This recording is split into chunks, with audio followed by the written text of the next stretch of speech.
Olá, como está? Como foi a sua semana?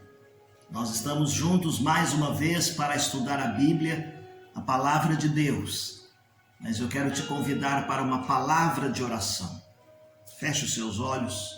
Querido Deus e amado Pai, orienta-nos no estudo da Tua Palavra.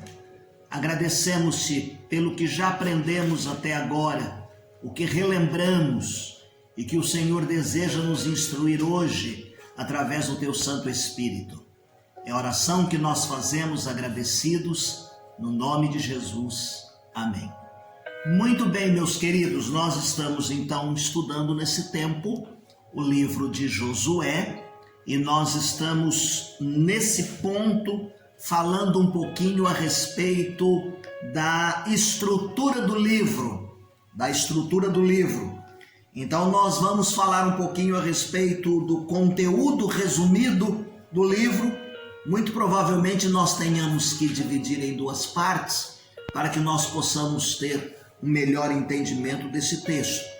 É um livro muito rico, muito lindo, é muito inspirador nós darmos sequência à vida do povo de Israel, a partir de Moisés, a atividade de Josué, aquele que assumiu o posto de ser o comandante do povo de Deus, obedecendo então a ordem dada pelo Senhor.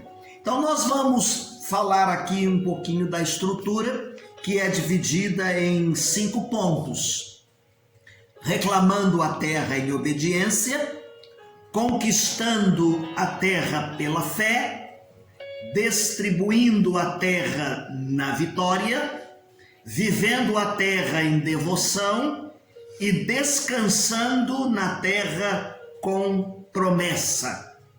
E o conteúdo do livro resumido de Josué, quando nós iniciamos então a respeito do tema reclamando a terra em obediência, nós vamos abordar do capítulo 1 até o capítulo de número 5. Eu vou citar os pontos e depois nós vamos dar uma detalhada em algumas coisas nesse período dos primeiros 5 capítulos. Então, nesta parte inicial do livro, ele mostra que Deus capacitou Israel de entrar na terra prometida. O comandante que foi excluído, como nós falamos, excluído por Deus, que foi o sucessor de Moisés, está narrado aí no capítulo 1 de Josué, do verso 1 ao verso de número 18. E então nós vamos ver que após a terra ter sido inspecionada como a preparação para a conquista, que está no capítulo 2, do verso 1 ao verso de número 24.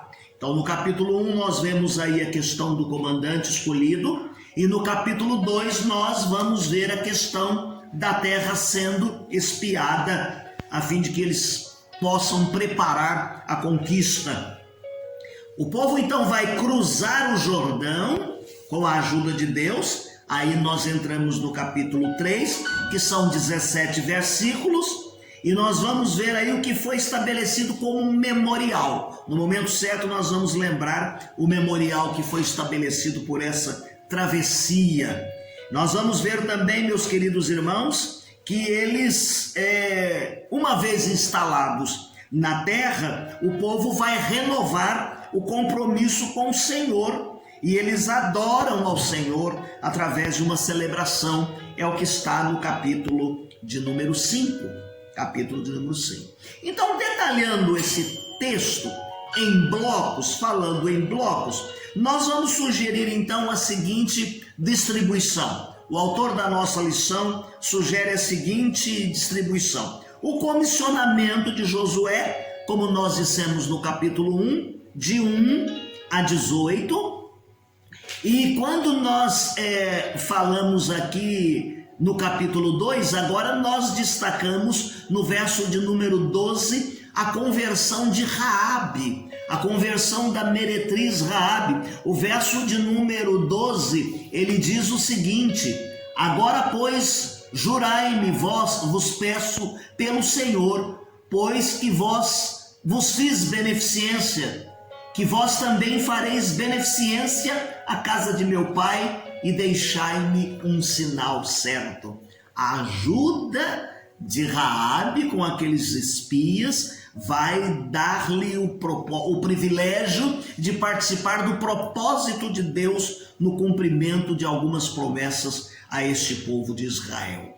Então nós vemos aqui a conversão dela, a adesão dela ao povo de Deus. Nós vamos ver a travessia do povo de Israel ali no Jordão, que está no capítulo 13, e é quando lá no verso de número 17, eles passam a pés enxutos. Josué fala para que eles levantem a arca e eles param no meio do caminho e o povo vai passar a pés enxutos. É nesse momento então que ele diz assim: peguem 12 pedras, uma a referência a cada uma das tribos, a fim de que se levante depois um memorial esse que será testemunho para as futuras gerações. Quando eles verem essas pedras, vocês vão poder dizer então que Deus fez com que eles passassem pelo Jordão a pés enxutos.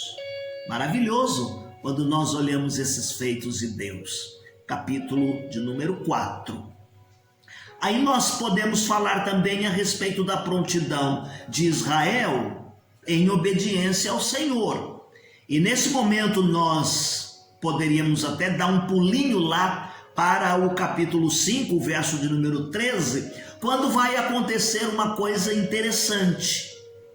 Lembram-se quando Moisés estava lá atrás e Deus o chama e Deus mostra a sarça ardendo e aparece alguém conversando com Moisés e diz assim para Moisés: tira a sandália dos teus pés, porque o lugar que você pisa é santo. Então agora aqui no capítulo 5, verso de número 13, este acontecimento repete com Josué. Josué vai estar diante de um varão, diante de um anjo.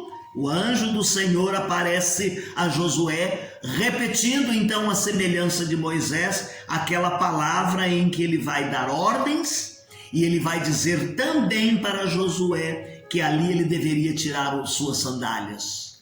Um lugar separado, um lugar de encontro com Deus, mas também estar sem os calçados, colocar os pés no chão daria sinal de humildade e respeito à santidade de Deus.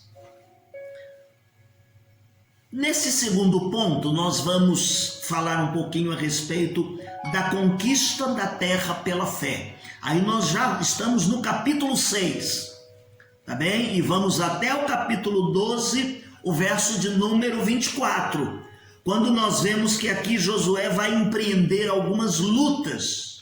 Josué, por exemplo, lidera 3 campanhas em Canaã.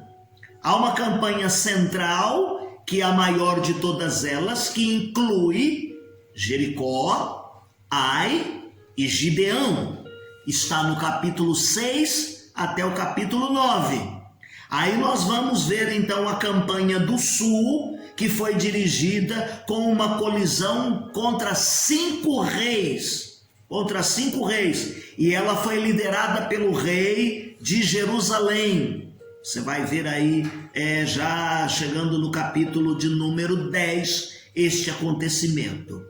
Nós vamos ver uma campanha do norte, que é contra a coalizão de 5 estados, liderados por Jabim, por Azor, lá no capítulo 11, de 1 a 15, e nós vamos ver então as batalhas que o povo de Israel empreendeu, aprendendo e vendo que Yahvé estava lutando com eles e dava a garantia desta vitória. O capítulo 23, 9 e 10 diz-nos assim a palavra de Deus: pois o Senhor expeliu de diante de vós grandes e numerosas nações, e quanto a vós, ninguém ficou em pé diante de vós até o dia de hoje. Um só homem dentre vós perseguirá a 1000, pois é o mesmo Senhor, o vosso Deus, que peleja por vós, como já vos tenho dito. Vamos dar uma detalhada neste bloco, assim como nós fizemos no bloco anterior. Então, nesta sessão, nós poderíamos distribuir da seguinte forma: A. Derrubando as muralhas de Jericó, que está no capítulo de número 6. E eu não preciso detalhar aqui a beleza desse texto. Quando eles marcharam, eles circundaram ali as muralhas durante 6 dias, uma vez por dia. E quando foi no final, eles circundaram aquelas muralhas e gritaram e quebraram os cântaros, e ela ruiu, a muralha veio ao chão. Letra B. Nós poderíamos detalhar esse bloco falando a respeito da desobediência e a derrota em Ai, mostrando que as condições da aliança deviam ser cumpridas para que eles pudessem ser abençoados. É aí no capítulo 7, o verso de número 1, que Acã vai tomar do anátema. Deus disse que eles deveriam entrar, tomar posse, mas não deveriam pegar aquelas coisas que lá estavam que eram impuras, contaminadas. Acã pega e leva algumas coisas, esconde dentro da sua tenda, e no auge da batalha o povo de Deus perde a batalha ali em Ai. E então Deus aparece a Josué e diz assim: dá uma olhada aí que tem coisa errada. E Josué vai chamando as famílias e vai filtrando cada uma das famílias, e eles chegam a Acã, que estava ali com o anátema escondido. Isso nós encontramos quando nós estamos estudando então o capítulo 6, de 1 a 20, o capítulo 7, de 1 a 26. Letra C. A obediência e a vitória em Ai. Agora sim, no capítulo 8, depois de descoberto o anátema enterrado, capítulo 8, de 1 a 35, o povo vem à vitória em Ai. Tá certo? Ai é destruída, porque eles voltam à batalha e agora sim eles conseguem destruir e têm a vitória sobre essa cidade. Nós poderíamos olhar também a letra C, a astúcia e o engano dos gibeonitas. Olha só, os gibeonitas chegam no acampamento do povo de Deus com roupas rotas, sapatos velhos, e diz que são pessoas carentes, e eles confiam nestes homens, eles dão de comer a esses homens e eles protegem esses homens. Por quê? Porque a fama do povo de Deus, à medida que eles iam vencendo, faziam pessoas desmaiar de medo. E então os gibeonitas, para se protegerem, infiltram no meio do povo, e Josué faz uma promessa de que não os destruiria e que não faria mal ao povo da sua terra, porque eles disseram que eles eram estrangeiros e que eles estavam carecendo. Josué vai ter que honrar a sua palavra, e então ele vai ver esta nação sendo protegida depois. Aí nós chegamos, meus queridos irmãos, na letra E, Deus mostrando que ele luta em favor de Israel. Capítulo 10, de 1 a 43. Na letra F, nós poderíamos ver a derrota da colisão liderada por Azor, que é aquele rei, 5 reis que se juntam, e o povo de Deus vai vencer nesta colisão este povo. E no finalzinho aí, no capítulo 11 e 12, nós vamos ver a listagem das vitórias do povo sobre a liderança de Josué. É interessante, meus queridos irmãos, que Josué é o conquistador, é o implementador, é o batalhador que vai firmar o povo na terra. Enquanto Josué foi o líder que os tirou do cativeiro, agora é Josué quem faz o povo entrar na terra e vão conquistando a terra, e ele vai zelar também, nesse momento, pelo que nós vamos entrar no capítulo 13 até o 21, para que a distribuição da terra da vitória aconteça. Deus fez uma promessa para o povo que haveria de dar uma herança. E então, ainda que esse momento pareça ser uma matéria meia cansativa, entediante, é importante que nós falemos a respeito desse detalhamento da distribuição da terra. Por quê? Porque é prova da fidelidade da palavra de Deus.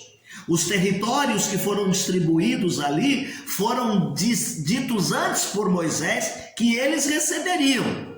E então aqui no capítulo 13, a primeira providência que ocorre, a menção aqui feita é a distribuição sob a liderança de Josué para que cada tribo receba a sua terra. Ela fica assim então dividida. Os territórios que permaneceram para a distribuição futura, está no capítulo 13, de 1 a 7. A distribuição das terras da Transjordânia, está no capítulo 13, de 8 ao 33. A distribuição do território do lado ocidental do Jordão, capítulo 14, de 1 a 5. A coragem de Caleb, capítulo 14, de 6 a 15. A distribuição da parcela de Judá, está no capítulo 15, de 1 a 63. A parcela de Efraim e de Manassés, capítulo 16 e 17. A distribuição da terra de Siló, capítulo 18. A distribuição da terra das últimas tribos, 18, 11 até o 19, 48. Aí aparece Josué, o edificador, no capítulo 19, de 49 a 51. A designação das cidades de refúgio, capítulo 20, 1 a 9. A porção dos levitas. Os levitas não se envolveram na guerra, não se envolveram numa série de coisas, somente com a celebração, mas eles também receberiam uma porção como herança. E capítulo 21, de 43 ao 45, nós vemos o resumo das promessas de Deus, destacando então que Deus pelejou e cumpriu suas promessas feitas aos patriarcas. Hoje nós vamos parar aqui, tá bom? Faltam aqui ainda 2 itens a respeito do conteúdo resumido, mas nós vamos parar por aqui hoje para que você possa com calma digerir a matéria e pegar os textos com calma e dar uma lida aí, recapitulando algumas coisas que nós dissemos. Não deixe de fazer a sua leitura diária. Texto que nós disponibilizamos vão adiantar e enriquecer o seu entendimento e o seu conhecimento da palavra de Deus. Após a pandemia, nós temos apelado à volta aos cultos. Ainda que possamos acompanhar eletronicamente, é importante a comunhão na casa de Deus. Tenho gozo e alegria celeste quando vou adorar ao Senhor, com os crentes em Cristo na igreja, quando juntos rendemos louvor. Ó, vem, vem, vem, sim, vem à igreja comigo, sim, vamos servir ao Senhor, pois maior alegria não temos do que ter comunhão em amor. Deus te abençoe, tenha uma semana feliz, uma semana abençoada.